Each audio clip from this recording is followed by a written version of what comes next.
Let's look at the International Panel on Climate Change, because this report, while the immediate focus is all on the pandemic, understandably for the next few months until we get to that percentage of the population vaccinated, this is looming as a massive challenge for Scott Morrison, both in a national sense, but also in a political sense. He's facing these pressures. Joe Biden and Boris Johnson, this is their big ticket foreign policy and international agenda, both of them, our biggest allies, our most important allies. The pressure will be intense on the Prime Minister to up his ambition.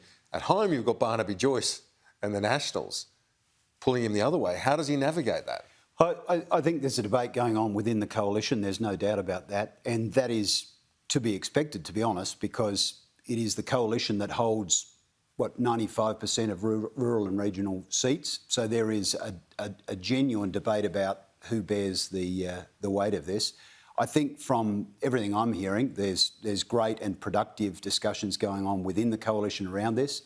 And I think every sign has been, since Joe Biden has been elected president in the US, that there's been very constructive debate on the road forward to Glasgow, which is early November. I think the Prime Minister's move yesterday to talk about the markets and investors and where the dollars are going says it all, really, because it is a world that's changing. You can either ignore it. Totally right. Or you either accept it and be a part of that, because, as the PM says, there are so many...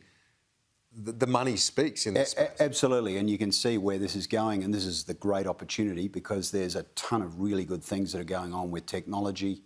We're doing some work with a group called BZE that want to create 1 million jobs out of green technology, and suddenly that's where the sweet spot is. I think it's important to recognise, though, that Australia has met its Kyoto targets and exceeded them. It's met and exceeded its Paris targets, unlike a lot of other OECD countries. And it's also important, I think the focus is starting to come on some of these developing countries that have managed to get through without meeting those same targets that they'd be brought in as developed countries now that they are.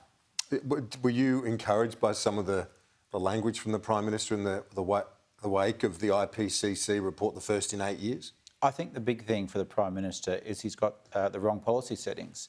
This has to be an end for the gas-fired recovery. The United Nations Secretary General has said about the IPCC report, this is a message to get off fossil fuels, end coal.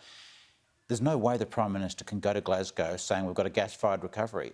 The Beetaloo Basin, which is being subsidised to the tune of $220 million from the federal government, the anti-fracking inquiry said that would increase Australia's emissions by 8%. That's before you account for the gas when it's burnt overseas, a total of 100 million tonnes extra on government inquiry own numbers. So I think the discordant thing is, here's a message that we're listening, yet we're subsidising the very industry that's going to do the damage to the climate that the Secretary-General says we have to get off. And until that policy dilemma is solved, the government's going to be in a whole heap of trouble. Ben Oquist and David Gasfired, gents, great to see you both, as always. We'll